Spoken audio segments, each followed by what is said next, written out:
രാഹുൽ മാങ്കൂട്ടം ലൈംഗിക അപവാദ ആരോപണങ്ങളുമായി ബന്ധപ്പെട്ട് നടത്തിയ പ്രതികരണങ്ങളിലൂടെ ശ്രദ്ധ നേടിയ ഒരു യൂട്യൂബറാണ് രാജൻ ജോസഫ്. രാജൻ ജോസഫ് ഈ വിഷയവുമായി ബന്ധപ്പെട്ട് ഉയർത്തിയ രൂക്ഷമായ വിമർശനങ്ങൾ ഇടത് സൈബർ കേന്ദ്രങ്ങൾ ഏറ്റെടുക്കുകയും വ്യാപകമായി പ്രചരിപ്പിക്കുകയും ചെയ്തു. ഇതോടുകൂടി ഇദ്ദേഹത്തിന് വലിയ രീതിയിലുള്ള ഒരു ഓൺലൈൻ പ്രസൻസ് ലഭിച്ചു എന്ന് തന്നെ പറയാൻ കഴിയും. രാജൻ ജോസഫ് ഏറ്റവും നിശിതമായ ഭാഷയിലാണ് ഈ വിവാദങ്ങളുടെ പശ്ചാത്തലത്തിൽ രാഹുലിനെതിരെയും രാഹുലിന്റെ രാഷ്ട്രീയ സംരക്ഷകനായ ഷാഫി പറമ്പിൽ എം പിക്കെതിരെയും വിമർശനങ്ങൾ ഉയർത്തിയത്. രാഹുൽ കോഴിയാണെന്നും ഷാഫി കുണ്ടനാണെന്നും വരെ രാജൻ ജോസഫ് തന്റെ മാധ്യമ അഭിപ്രായ പ്രകടനങ്ങളിൽ തുറന്നടിക്കുന്ന സാഹചര്യവും നാം കണ്ടിട്ടുണ്ട്. ഏതൊക്കെയാണെങ്കിലും ഇതേ രാജൻ ജോസഫ് ഇപ്പോൾ മറ്റൊരു കേസിൽപ്പെട്ട് വിവാദ നായകനാകുന്ന ഒരു കാഴ്ചയാണ് നമുക്ക് മുന്നിലുള്ളത്. രാജൻ ജോസഫ് തന്റെ സ്ത്രീത്വത്തെ അപമാനിക്കുന്ന രീതിയിൽ വീഡിയോ പ്രസിദ്ധീകരിച്ചു എന്ന് കാട്ടി സംസ്ഥാന മുഖ്യമന്ത്രിക്കും DGPക്കും പത്തനംതിട്ട ജില്ലാ പോലീസ് മേധാവിക്കും പരാതി നൽകിയിരിക്കുന്നത് CPIയുടെ പത്തനംതിട്ട ജില്ലാ പഞ്ചായത്തിലെ പ്രതിനിധിയായ വനിത ശ്രീനാദേവി കുഞ്ഞമ്മയാണ്. ഇനി ശ്രീനാദേവി കുഞ്ഞമ്മ ആരാണ് എന്ന് നാം ഒന്ന് പരിശോധിക്കേണ്ടതുണ്ട്. തന്റെ 27ാമത്തെ വയസ്സിൽ പത്തനംതിട്ട ജില്ലാ പഞ്ചായത്ത് പള്ളിക്കൽ ഡിവിഷനിൽ നിന്ന് റെക്കോർഡ് ഭൂരിപക്ഷത്തിൽ വിജയിച്ചു കയറിയ CPIയുടെ യുവ വനിതാ നേതാവാണ് ശ്രീനാദേവി കുഞ്ഞമ്മ. ഇപ്പോൾ അവർക്ക് 32 വയസ്സുണ്ട്. ശ്രീനാദേവി കുഞ്ഞമ്മ തന്റെ പ്രായക്കുറവിന്റെ പേരിൽ മാത്രമല്ല ശ്രദ്ധ നേടി ഒരു ജില്ലാ പഞ്ചായത്ത് അംഗം എന്ന നിലയിൽ അറിയപ്പെട്ടത്. നേരെ മറിച്ച് ശ്രീനാദേവി കുഞ്ഞമ്മയെ സംബന്ധിച്ച് പറയുകയാണെങ്കിൽ പത്തനംതിട്ട ജില്ലയിലെ CPIയുടെ ജില്ലാ സെക്രട്ടറി ആയിരുന്ന AP ജയനെതിരെ പാർട്ടി സംസ്ഥാന ദേശീയ നേതൃത്വങ്ങൾക്ക് അവിഹിത സ്വത്ത് സമ്പാദന ആരോപണവുമായി ബന്ധപ്പെട്ട് ഇവർ തെളിവുകളടക്കം പരാതികൾ സമർപ്പിക്കുകയും AP ജയനെ ജില്ലാ സെക്രട്ടറി സ്ഥാനത്ത് നിന്ന് തരം താഴ്ത്തി ബ്രാഞ്ച് കമ്മിറ്റിയിലേക്ക് തരം താഴ്ത്തേണ്ട സ്ഥിതിഗതിയും CPIക്ക് ഉണ്ടായിരുന്നു. ഇതിന്റെ പേരിൽ അന്ന് അവർ വലിയ രീതിയിൽ വാർത്താ പ്രാധാന്യം നേടുകയും ചെയ്തിരുന്നു. ഇവർ CPIയുടെ യുവജന വിഭാഗമായ AIYFന്റെ സംസ്ഥാന കമ്മിറ്റി അംഗമായിട്ടാണ് ഇപ്പോൾ പ്രവർത്തിച്ചു വരുന്നത്. ഏതൊക്കെയാണെങ്കിലും AP ജയനെതിരെ രൂക്ഷമായ ആരോപണങ്ങൾ ഉയർത്തി അദ്ദേഹത്തിന്റെ കസേര തെറിപ്പിച്ചതോടെ പത്തനംതിട്ട ജില്ലാ CPI നേതൃത്വത്തിലെ പലർക്കും ശ്രീനാദേവി അനഭിമതയായി മാറി എന്ന വസ്തുതയും നമുക്ക് മുന്നിലുണ്ട്. ഇതേ തുടർന്ന് ശ്രീനാദേവിയെയും രാഹുൽ മാങ്കൂട്ടത്തെയും ബന്ധപ്പെടുത്തി നിരവധി അപവാദങ്ങളും CPI ജില്ലാ നേതൃത്വത്തിൽ നിന്ന് തന്നെ പ്രചരിപ്പിക്കുന്ന ഒരവസ്ഥയും പത്തനംതിട്ട ജില്ലയിൽ സംജാതമായി. ഇതൊക്കെ ചൂണ്ടിക്കാട്ടിക്കൊണ്ട് ശ്രീനാദേവിക്ക് കിട്ടുമെന്ന് വിലയിരുത്തപ്പെട്ടിരുന്ന പത്തനംതിട്ട ജില്ലാ പഞ്ചായത്ത് അധ്യക്ഷ പദവി അവർക്ക് നിഷേധിക്കപ്പെടുന്ന സാഹചര്യവും നാം കണ്ടിട്ടുണ്ട്. ഏതൊക്കെയാണെങ്കിലും അതിനുശേഷം അവർ വാർത്തകളിൽ ഇടം പിടിക്കുന്നത് ഈ അടുത്ത കാലത്ത് പങ്കുവച്ച ഒരു ഫേസ്ബുക്ക് പോസ്റ്റിലൂടെയാണ്. രാഹുൽ മാങ്കൂട്ടം ലൈംഗിക അപവാദ കഥകൾ കത്തിപ്പിടിച്ചു നിന്നിരുന്ന കാലത്ത് മാധ്യമങ്ങൾ വലിയ പ്രാധാന്യത്തോടെ ഓരോ ദിവസവും ബ്രേക്കിംഗ് ന്യൂസുകൾ നൽകിയിരുന്ന കാലത്ത് ഇവർ പങ്കുവച്ച ഒരു ഫേസ്ബുക്ക് പോസ്റ്റും വലിയ വാർത്താ പ്രാധാന്യം നേടിയിരുന്നു. താൻ രാഹുൽ മാങ്കൂട്ടത്തിന്റെ ഇരയാണ് എന്ന് മനസ്സിലാക്കിയെന്നും ഇതുമായി ബന്ധപ്പെട്ട് താൻ പരാതി കൊടുത്തു എന്ന് മനസ്സിലാക്കിയെന്നും ചൂണ്ടിക്കാട്ടിക്കൊണ്ട് ഒരു പ്രമുഖ ചാനലിലെ വനിതാ റിപ്പോർട്ടർ തന്നെ ഫോണിൽ ബന്ധപ്പെടുകയുണ്ടായി എന്ന വെളിപ്പെടുത്തലാണ് ശ്രീനാദേവി ഈ ഫേസ്ബുക്ക് പോസ്റ്റിലൂടെ നടത്തിയത്. തനിക്ക് ഇത്തരത്തിൽ ഒരുവിധ ദുരനുഭവങ്ങളും ഇല്ലാതിരിക്കെ തന്നെ ഒരു ഇരയായി ചിത്രീകരിക്കുവാനുള്ള ചാനലിന്റെ ശ്രമത്തെ ഇവർ രൂക്ഷമായ ഭാഷയിലാണ് ഈ ഫേസ്ബുക്ക് പോസ്റ്റിൽ പരിഹസിച്ചിട്ടുള്ളത്. സ്വാഭാവികമായും ഇതോടുകൂടി രാഹുൽ മാങ്കൂട്ടം അനുകൂലികൾ ഈ പോസ്റ്റ് ഏറ്റെടുക്കുകയും ആ പോസ്റ്റ് വൈറലാകുകയും പിന്നീട് വാർത്താ പ്രാധാന്യം നേടുകയും ചെയ്തു. ഈ ഘട്ടത്തിൽ തന്നെ ശ്രീനാദേവിക്ക് CPIയുമായി യാതൊരു ബന്ധവുമില്ല എന്ന് വെളിപ്പെടുത്തിക്കൊണ്ട് CPI ജില്ലാ നേതൃത്വത്തിലെ പ്രമുഖനായ ഒരു നേതാവ് ഒരു വീഡിയോ സന്ദേശം പ്രചരിപ്പിക്കുകയും ചെയ്തിരുന്നു. ആ ഘട്ടത്തിലും നാം ഓർക്കണം, ശ്രീനാദേവി CPIയുടെ യുവജന സംഘടനയായ AIYFന്റെ സംസ്ഥാന കമ്മിറ്റി അംഗമായിരുന്നു. അത്തരത്തിൽ ഒരാളെയാണ് പാർട്ടി പരിപൂർണമായും ഈ ഒരു ഫേസ്ബുക്ക് പോസ്റ്റിന്റെ പേരിൽ തള്ളിപ്പറഞ്ഞു. ഇവിടെ നാം കൃത്യമായി മനസ്സിലാക്കേണ്ടുന്ന ഒരു വസ്തുതയുണ്ട്.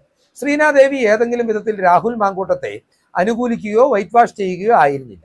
നേരെ മറിച്ച് ഈ വിവാദവുമായി ബന്ധപ്പെടുത്തി തന്റെ പേര് ചില മാധ്യമ പ്രവർത്തകർ ഉയർത്തിക്കൊണ്ടുവരുവാൻ അല്ലെങ്കിൽ ഒരു ചാനൽ ഉയർത്തിക്കൊണ്ടുവരുവാൻ നടത്തിയ ശ്രമങ്ങൾക്കെതിരെ ശക്തമായ നിലപാട് മാത്രമാണ് അവർ സ്വീകരിച്ചത്. ഒരു വ്യക്തി എന്ന നിലയിലും ഒരു സ്ത്രീ എന്ന നിലയിലും അവരുടെ അന്തസ്സിനെ ചോദ്യം ചെയ്തിട്ടും ആ മാധ്യമ പ്രവർത്തക വളരെ മര്യാദയോടുകൂടിയാണ് തന്നോട് സംസാരിച്ചത് എന്നുകൂടി വ്യക്തമാക്കിക്കൊണ്ട് മാധ്യമ പ്രവർത്തകയുടെയോ ചാനലിന്റെയോ പേര് ഇവർ വെളിപ്പെടുത്തിയിരുന്നുമില്ല. ഈ ഫേസ്ബുക്ക് പോസ്റ്റ് ചൂണ്ടിക്കാട്ടി തന്നെയാണ് രാജൻ ജോസഫ് ഏതാനും ദിവസങ്ങൾക്ക് മുമ്പ് ശ്രീനാദേവിക്കെതിരെ രൂക്ഷമായ ഭാഷയിൽ പ്രതികരണങ്ങൾ നടത്തിക്കൊണ്ട് തന്റെ സ്വന്തം യൂട്യൂബ് ചാനലിൽ ഒരു വീഡിയോ പങ്കുവച്ചിട്ടുണ്ട്. ശ്രീനാദേവി രാഹുൽ മാങ്കൂട്ടത്തെ വൈറ്റ് വാഷ് ചെയ്യുവാൻ ശ്രമിച്ചുവെന്നും ശ്രീനാദേവിയുടെ പോസ്റ്റ് വൈറലായത് രാഹുൽ മാങ്കൂട്ടത്തിന്റെ PR ഏജൻസികളുടെ പ്രവർത്തന ഫലമായിട്ടാണെന്നുമാണ് രാജൻ ജോസഫ് ഈ വീഡിയോയുടെ ആമുഖമായി തന്നെ പറയുന്നത്.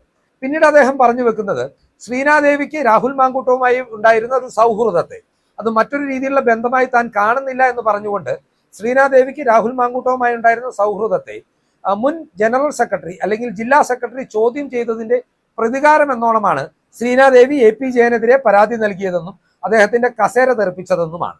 ഇതുകൂടാതെ രാഹുൽ മാങ്കൂട്ടം ശ്രീനാദേവിക്ക് കൊട്ടാരക്കര സീറ്റിൽ നിയമസഭയിൽ വാഗ്ദാനം ചെയ്തിരുന്നുവെന്നും അദ്ദേഹം വ്യക്തമാക്കുന്നു. ശ്രീനാദേവിയെ സംബന്ധിച്ച് കൂടുതൽ പറയുകയാണെങ്കിൽ അവർ ഒരു M.Tech ബിരുദധാരിയാണ്. സിവിൽ സർവീസിന് വേണ്ടി 4 വർഷം പരിശീലനം നടത്തിയ അവർക്ക് ഒരു വട്ടം പ്രിലിംസ് എക്സാം ക്ലിയർ ചെയ്യുവാനും സാധിച്ചു. അവരോട് ഞങ്ങളുടെ പ്രതിനിധി ബന്ധപ്പെട്ടപ്പോൾ താൻ ഒരു രീതിയിലും പാർട്ടി മാറുവാൻ ആലോചിക്കുന്നില്ല എന്ന് തന്നെയാണ് അവർ വ്യക്തമാക്കിയത്.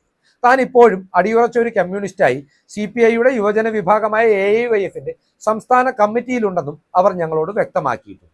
അവരോട് തുടർന്ന് ഞങ്ങളുടെ പ്രതിനിധി നിലവിൽ CPIയുടെ ഭാഗമായി പ്രവർത്തിക്കുന്നുണ്ടോ എന്ന് ചോദിച്ചപ്പോൾ വളരെ ഗുരുതരമായ ആക്ഷേപങ്ങൾ CPI ജില്ലാ നേതൃത്വത്തെക്കുറിച്ചും അവർ വെളിപ്പെടുത്തിയിട്ടുണ്ട്. അവർ പറയുന്നത് പ്രകാരം പത്തനംതിട്ട ജില്ലയിലെ CPI ജില്ലാ നേതൃത്വവുമായി ചേർന്ന് പ്രവർത്തിക്കുവാൻ അവിവാഹിതയായ സ്ത്രീ എന്ന നിലയിൽ തനിക്ക് പരിമിതികളുണ്ട് എന്നാണ് നാം മനസ്സിലാക്കേണ്ടത്. അതുകൊണ്ട് തന്നെ മണ്ഡലം കമ്മിറ്റി അംഗമായിരുന്നിട്ട് കൂടിയും ഇത്തവണ അവർ സമ്മേളനങ്ങളിൽ നിന്ന് ബോധപൂർവം മാറി നിൽക്കുകയായിരുന്നു. താൻ AP ജയനെതിരെ പരാതി ഉന്നയിച്ച ഘട്ടത്തിൽ തന്നെ AIYFന്റെ സംസ്ഥാന കമ്മിറ്റിയിൽ നിന്നും മാറ്റി നിർത്തിയിരുന്നുവെങ്കിലും കാര്യകാരണസഹിതം നേതൃത്വത്തെ കാര്യങ്ങൾ ബോധ്യപ്പെടുത്തിയതോടെ തന്നെ ആ കമ്മിറ്റിയിലേക്ക് വീണ്ടും തെരഞ്ഞെടുത്തിരുന്നുവെന്നും അവർ അവകാശപ്പെടുന്നുണ്ട്. ശ്രീനാദേവിയുടെ വാദമുഖങ്ങൾ ഇതായിരിക്കെയാണ് രാജൻ ജോസഫ് AP ജയനെ ന്യായീകരിച്ചുകൊണ്ടും ശ്രീനാദേവിക്ക് രാഹുൽ മാങ്കൂട്ടവുമായി അടുത്ത സൗഹൃദമുണ്ടായിരുന്നതിന്റെ പേരിൽ അവർ പാർട്ടിയെ ഒറ്റിക്കൊടുക്കുവാൻ ശ്രമിച്ചു എന്നും ചൂണ്ടിക്കാട്ടിക്കൊണ്ട് ഇപ്പോൾ ഒരു വീഡിയോ പങ്കുവച്ചിട്ടുള്ളത്. വീഡിയോ പങ്കുവെക്കുക മാത്രമല്ല, ഇതിനിടയിൽ അദ്ദേഹം പറയുന്നത് ഈ വിഷയത്തിൽ കൂടുതൽ പ്രതികരണങ്ങളുമായി ശ്രീനാദേവി രംഗത്തെത്തിയാൽ ഇതുമായി ബന്ധപ്പെട്ട കൂടുതൽ തെളിവുകൾ താൻ പുറത്തുവിടുമെന്ന വെല്ലുവിളിയും ഉയർത്തുന്നുണ്ട്. ഏതൊക്കെയാണെങ്കിലും രാജൻ ജോസഫിന്റെ ഈ വെല്ലുവിളികൾ ശ്രീനാദേവി ഏറ്റെടുത്തു എന്ന് തന്നെയാണ് നാം ഈ ഘട്ടത്തിൽ വിലയിരുത്തേണ്ടത്. കാരണം സംസ്ഥാന മുഖ്യമന്ത്രിക്കും പോലീസ് മേധാവിക്കും അവർ ഇമെയിൽ മുഖേനയും പത്തനംതിട്ട ജില്ലാ പോലീസ് മേധാവിക്ക് തന്റെ മാതാപിതാക്കളോടൊപ്പം അദ്ദേഹത്തിന്റെ ഓഫീസിൽ നേരിട്ടെത്തിയും തന്റെ സ്ത്രീത്വത്തെ അപമാനിച്ച രാജൻ ജോസഫിനെതിരെ കേസെടുക്കണമെന്ന് ചൂണ്ടിക്കാട്ടിക്കൊണ്ട് പരാതി നൽകുകയും ചെയ്തിട്ടുണ്ട്. ഈ വിഷയത്തിൽ ധർമ്മസങ്കടത്തിലാകുവാൻ പോകുന്നത് യഥാർത്ഥത്തിൽ ഇടതുമുന്നണിയും CPMഉം CPIയും ഒക്കെയാണ്. രാജൻ ജോസഫ് അവരുടെ പ്രിയപ്പെട്ട സൈബർ പോരാളി തന്നെയാണ്.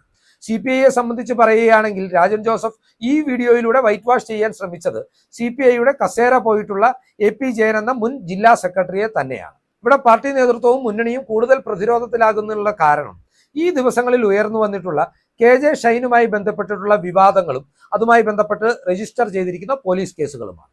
KM ഷാജഹാൻ ഉൾപ്പെടെയുള്ളവർ ജാമ്യമില്ലാ വകുപ്പുകൾ ചുമത്തപ്പെട്ട കേസിൽ പ്രതിയായിരിക്കുന്നത് KJ ഷൈന്റെ പേര് പരാമർശിച്ച ഒരു വീഡിയോയുടെ പേരിലല്ല, നേരെ മറിച്ച് അവർക്കെതിരെ KJ ഷൈൻ നൽകിയ പരാതിയുടെ അടിസ്ഥാനത്തിൽ പോലീസ് ഏകപക്ഷീയമായി കേസെടുക്കുകയായിരുന്നു എന്ന ആരോപണമാണ് അവർ ഇപ്പോൾ തങ്ങളുടെ ന്യായീകരണമായി നിരത്തുന്നത്.